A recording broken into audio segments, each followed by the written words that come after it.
మీరందరూ కలిసి జగన్ని ఓడించబోతున్నారా? అంటే ఒక్కరి కోసం ఇంతమంది కలుస్తున్నారా? Note my point. ఆంధ్ర తెలంగాణలో భారతీయ జనతా పార్టీ మెజారిటీ ఎంపీలను కైవసం చేసుకుంటుంది. ప్రధాని మోదీ ద్వయంలో ఒక స్కెచ్ ఉంటుంది వాళ్ళకి. అదే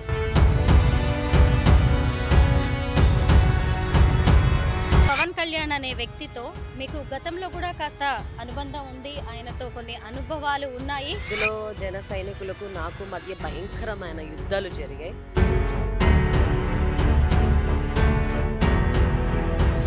I don't want to get in to his personal life. చాలా బ్యాడ్గా మాట్లాడినప్పుడు నేను అవన్నీ మాట్లాడాల్సి వచ్చింది.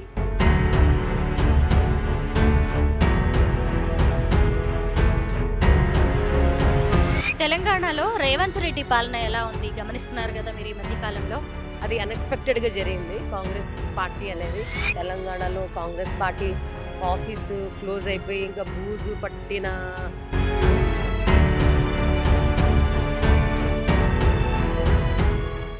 డేరింగ్ అండ్ డాషింగ్ జర్నలిస్ట్గా ఎంతో పేరు ప్రఖ్యాతులు తెచ్చుకున్నారు శ్వేతారెడ్డి. ప్రస్తుతం ఆమె హిందూ సనాతన ధర్మ ప్రచారకర్తగా, బీజేపీ మహిళా నేతగా ఢిల్లీలో పనిచేస్తున్నారు.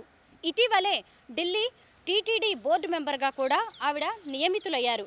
ప్రస్తుతం శ్వేతారెడ్డి నాతో పాటు ఉన్నారు.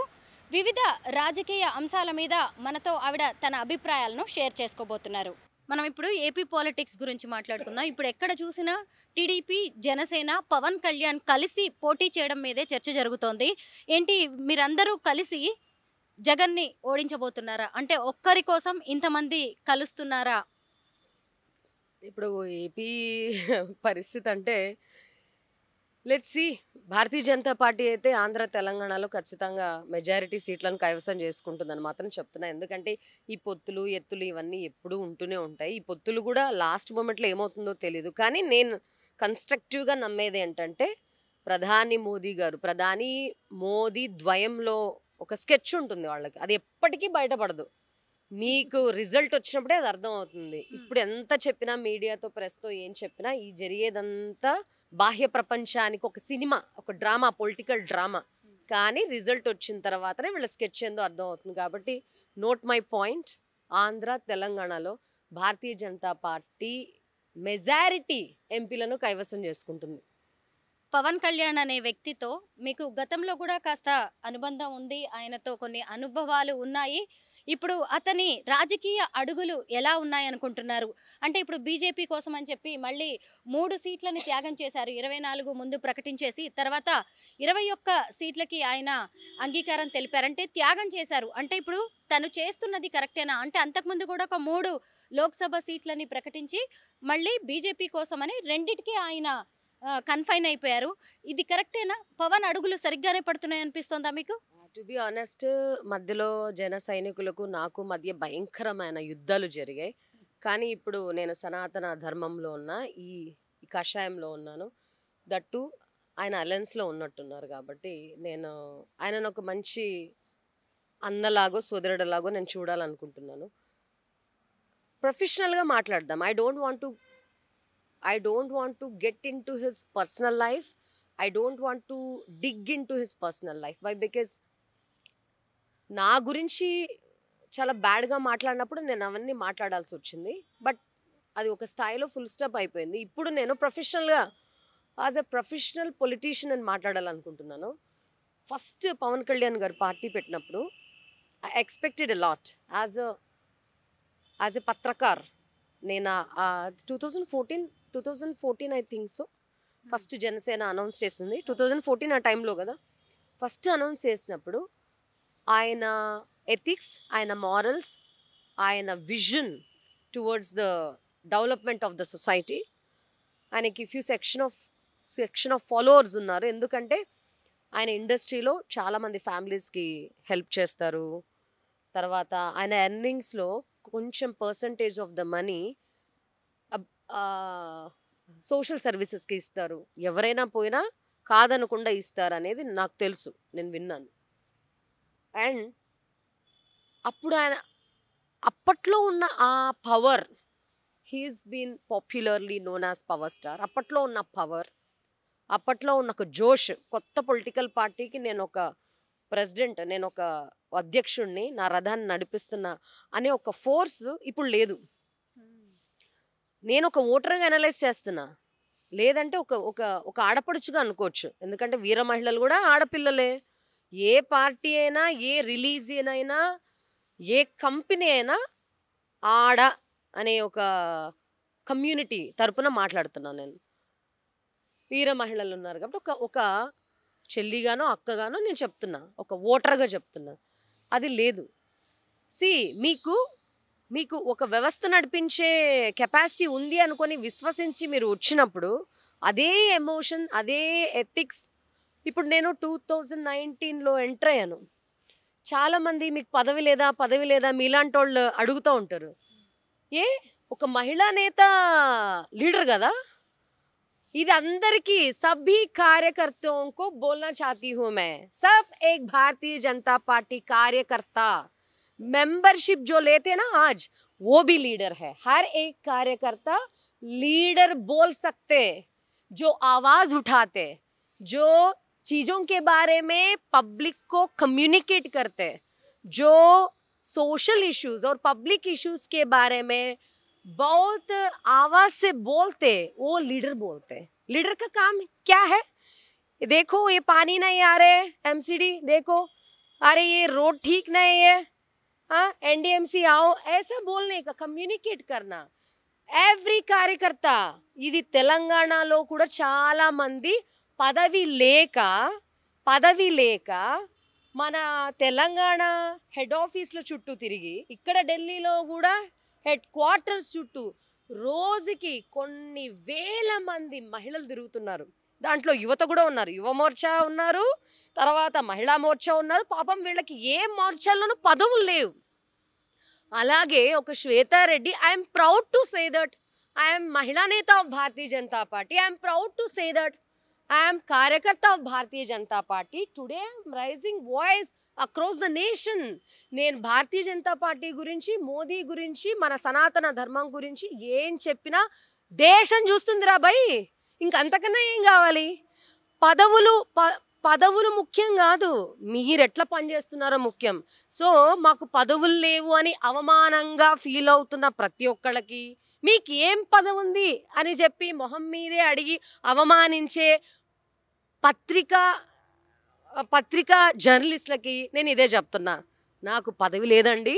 I can proudly say that may Bharatiya Janata party కా ఎక్ పవర్ఫుల్ నేత హూ महिला, और मैं भारतीय जनता पार्टी का एक पावरफुल कार्यकर्ता हूँ. and I wanted to represent all the कार्यकर्तास who are in the queue and dying for the पदवी पोस्ट. पद हिंदी में पद बोलते, इंग्लिश में पोस्ट बोलते, तेलुगु में पदवी बोलते. एक ही अर्थ, जो सबका अर्थ एक ही है. लेकिन मोदी जी पता नहीं जिसको अचानक से उठाते.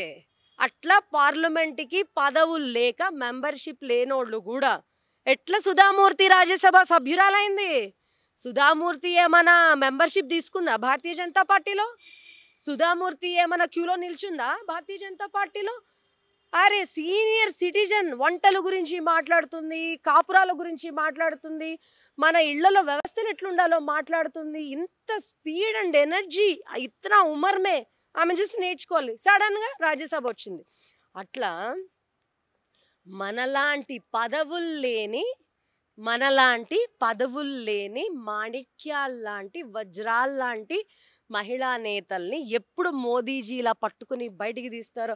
అంటారు కదా, మట్టిలో మాణిక్యం. హా మే ఖుద్ బోల్ సక్తి హూ, धरती से आ गई हूँ मैं. हमारा जो रूट्स है ना रायलसीमा का, और फैक्शन एरिया भी बोल सकते हो उसको, ये रैतन्ना का, जैसा वाईएस राजशेखर रेड्डी रैतन्ना का एग्रीकल्चरल फैमिली लैंड लॉर्ड्स बोलते, यहाँ राजपूत बोलते रेड्डी कम्युनिटी को, वो हम उधर लैंडलॉर्ड का कम्युनिटी बोलते. सो हम किंग्स जैसा है. हम वो कम्युनिटी जहाँ भी हो, कार्यकर्ता स्टेज में हो वो किंग है, और मंत्री स्टेज में हो वो किंग है. जहाँ भी हो हम किंग जैसा बात करते, किंग जैसा सेवा भी करते, समाज का सेवा भी करते. इसीलिए माक हिंदी लोड़ीना मैडम आपका पद क्या है? తెలుగులో అడిగినా మీ పదవేంది, ఇంగ్లీష్లో అడిగినా వాట్ ఈస్ యువర్ పొజిషన్, ఏ స్టైల్లో అడిగినా మా సమాధానం ఒక్కటే, దయచేసి మహిళలు, యువకులు, కార్యకర్తలు ఎండల్లో వస్తుంటారు, ఎక్కడెక్కడి నుంచో వస్తుంటారు. పాపం వాళ్ళకి టీ నీళ్లు ఇచ్చేవాళ్ళు కూడా ఉండరు, కానీ జై బీజేపీ, జై మోదీ, జై హిందుత్వ అంటుంటారు. ఎవరికి పదవులు ఉంటేనే లీడర్లు కాదు, పదవి లేకపోయినా మీరు ఇట్లా అచానక్సే లీడర్ అయిపోవచ్చు. నా నా అభిప్రాయం ఏంటంటే అది తెలంగాణ భారతీయ జనతా పార్టీకి పనిచేస్తున్న నరేంద్ర మోదీ గారు particularly. I don't know about Bharatiya Janata party before Narendra Modi, but now he's the brand ambassador, but now he's the captain of the show. He's one man army. తర్వాత మోదీ తర్వాత భారతీయ జనతా పార్టీ పరిస్థితి ఏందో కూడా నాకు తెలియదు. కాబట్టి మోదీ వల్ల భారతీయ జనతా పార్టీని నమ్మాలి, హిందుత్వాన్ని నమ్మాలి, దైవాన్ని నమ్మాలి.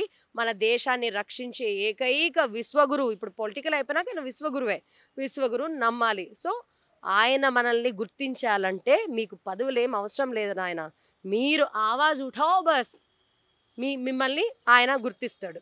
సో అదే నేను ప్రతి ఒక్కరికి చెప్పాలనుకుంటున్నాను. తెలంగాణలో రేవంత్ రెడ్డి పాలన ఎలా ఉంది గమనిస్తున్నారు కదా మీరు ఈ మధ్య కాలంలో? యాక్చువల్గా తెలంగాణలో కాంగ్రెస్ పార్టీ ఆఫీసు క్లోజ్ అయిపోయి ఇంకా బూజు పట్టిన సిచ్యుయేషన్లో అది అన్ఎక్స్పెక్టెడ్గా జరిగింది కాంగ్రెస్ పార్టీ అనేది. ఇది మళ్ళీ దీన్ని బేస్ చేసుకొని ఇవే క్యాలిక్యులేషన్స్ రిపీట్ అవుతాయా అండి? ఇదే దీన్ని బట్టి చూస్తే నెక్స్ట్ ఆంధ్రాలో కూడా అది తప్పు. అది ఏదో కన్ను లొట్టపోయి అన్నట్టు ఆయన అదృష్టం బాండి గెలిచారు అంతే. కాంగ్రెస్ పార్టీ అదృష్టం బాండి గెలిచారు అంతే. So it is not going to, this strategy is not at all going to be repeated in Andhra and in Tamil Nadu also. అంటే ప్రజలు మార్పు కోలుకోలేదంటారా? ప్రజల్లో కూడా మార్పు రావాలి స్వరూప. ఇప్పుడు మీరు మేము డబ్బులు తీసుకుంటున్నాము, మేము లిక్కర్ తీసుకుంటున్నాము, మేము బిర్యానీ పొట్లాలు తీసుకుంటాం, చీరలు తీసుకుంటున్నాము, చైనా ఫోన్లు తీసుకుంటున్నాము అని అంటున్నారు. మీరు అవన్నీ తీసుకుని ఓటు ఎందుకు వేయాలి? ఏం తీసుకోకుండా నిజంగా మీరు ఓటేయండి. ఇప్పుడు when you are going to question the leadership quality, you must question the public quality. వాళ్ళు ఎంతవరకు సమర్థంగా ఉన్నారు, వాళ్ళు ఎంతవరకు నిస్వార్థంగా ఉన్నారు మనం చూడాలి ఫస్ట్. వాళ్ళు నిజంగా అట్లా ఓట్ చేస్తున్నారు. ఎందుకంటే వాళ్ళు మీడియా ఇట్లా పెట్టంగానే ఒక పార్టీ చెప్తారు, మళ్ళా ఈ విలేజెస్లో తర్వాత టౌన్స్లో చెట్టు కింద కూర్చున్నప్పుడు వాళ్ళ పంచాయతీలో అంతా ఒక పార్టీ చెప్తారు. తర్వాత వాళ్ళ ఇంట్లో పోయిన తర్వాత కుటుంబ సభ్యుల్ని ఇంప్రెస్ చేయడానికి ఇంకోటి చెప్తారు. కానీ కరెక్ట్గా ఈవీఎం సెంటర్కి పోయి పోలింగ్ బూత్లకు వెళ్ళి పోలింగ్ జరుగుతున్న సమయంలో ఈవీఎం సెంటర్ పోయి ఆయన మనసులో ఏమనిపిస్తుందో అది గుద్దుతాడు. నువ్వు డబ్బులు తీసుకో, ఏం తీసుకో. ఇది ఎందుకు? ఇప్పుడు కరప్షన్ గురించి మాట్లాడుకుంటే ఈ టైం సరిపోదు. కరప్షన్ అనేది అనాదిగా వస్తున్న సంస్కారం, అనాదిగా వస్తున్న సాంప్రదాయం, కమర్షియల్ సాంప్రదాయం. దాన్ని ఇప్పుడు మీరు సడన్గా అంటే అది ఎన్నో ఆర్థిక లెక్కలతో కూడుకున్నది. ఎక్కడైతే వ్యవస్థ ఉంటుందో అక్కడ కరప్షన్ ఉంటుంది, అక్కడ మంచిగా పనిచేసే వాళ్ళు ఉంటారు, చెడ్డగా చేసే అందరినీ మనం మహాత్ములు చేయలేము. అందరూ మహాత్ములు అయిపోతే ఇంకా మహాత్ముడు ఒక్కడే. అందరూ మహాత్ములే కదా. మహాత్ములు 100 పీపుల్లో ఒకళ్ళే మంచోళ్ళు ఉంటారు. కాబట్టి ఆ కరప్షన్ అనేది ఈ వ్యవస్థ ఫస్ట్ చేంజ్ ఓటర్లో రావాలంట. నేను ఎడ్యుకేటెడ్స్ అట్లే చేస్తున్నారు, అన్ఎడ్యుకేటెడ్స్ అట్లే చేస్తున్నారు. సో ఎడ్యుకేటెడ్స్ మనం మంచిగా అవేర్నెస్తో వేస్తున్నారు అనుకుంటాం, తెలియదు అప్పుడు కూడా వాళ్ళు తప్పే వేస్తున్నారు. కాబట్టి మొన్న మాత్రం తెలంగాణ స్టేట్లో యాక్చువల్గా మా బీజేపీ రావాల్సింది, కన్ను లొట్టబోయి వాళ్ళ అదృష్టం బాగుండి, మాకు ఎన్ని సీట్లు కాదు యాక్చువల్గా మేము ప్రభుత్వం ఫామ్ చేయాల్సి ఉంది, కన్ను లొట్టబోయి అదేదో అంటారు కదా నక్కతోక తొక్కినట్టున్నారు సోనియా రాహుల్. లేదు లేదు లేదు, ఎప్పుడైతే మా భారత ప్రధాని నరేంద్ర మోదీ స్టైల్ని ఈ రాహుల్ ఫాలో అవ్వడం మొదలుపెట్టాడు, గడ్డం ఫామ్లో ఏదో బాగుందని చెప్పి గడ్డం పెంచాడు. తర్వాత ప్రియాంక, ఎప్పుడు బొట్టు పెట్టని ప్రియాంక ఇంత పొద్దు బండారు పెట్టేసి, చందన్ కా బండారు పెట్టేసి దాని మీద తిలకం పెట్టి తిరిగింది. సో ఈ మోదీ గారి బేస్ మంత్రాన్ని వీళ్ళు కాపీ కొట్టారండి, అందుకే వచ్చి ఉంటుంది. థ్యాంక్ యూ అక్కడ సో కూడా మా మోదీ గారు గెలిపించారు చూడండి, మా హిందుత్వమే గెలిపించింది. లాస్ట్ కాళ్ళు Muslim party, Christian party, it's 100%. The Congress party is the brand, national brand for Muslims and Christians. And of course nowadays it is being titled as a terrorist party. ఆ party బొట్టు పెట్టిన పాపానికి ఎప్పుడూ పోలే. First time Priyanka బొట్టు పెట్టినప్పుడే వాళ్ళకి అర్థమైపోయింది it's a strategy. కాబట్టి ఇక్కడ కూడా మా మోదీ గడ్డం, మా మోదీ బొట్లే వీళ్ళకి కలిసి వచ్చాయి. థ్యాంక్ యూ సో మచ్ శ్వేత గారు. ఆంధ్రప్రదేశ్లో మోదీ షా మ్యాజిక్ చేయబోతున్నారని, అలాగే కూటమి అధికారంలోకి రాబోతోందని శ్వేతారెడ్డి గారు చెప్తున్నారు. అలాగే లోక్సభ స్థానం హైదరాబాద్ నుంచి పోటీ చేస్తున్న కొంపెల్ల మాధవీలత కోసం ఢిల్లీ నుంచి గల్లీకి వెళ్ళి మరీ ప్రచారం చేస్తానని ఆవిడ ఇప్పుడే స్పష్టం చేసేశారు.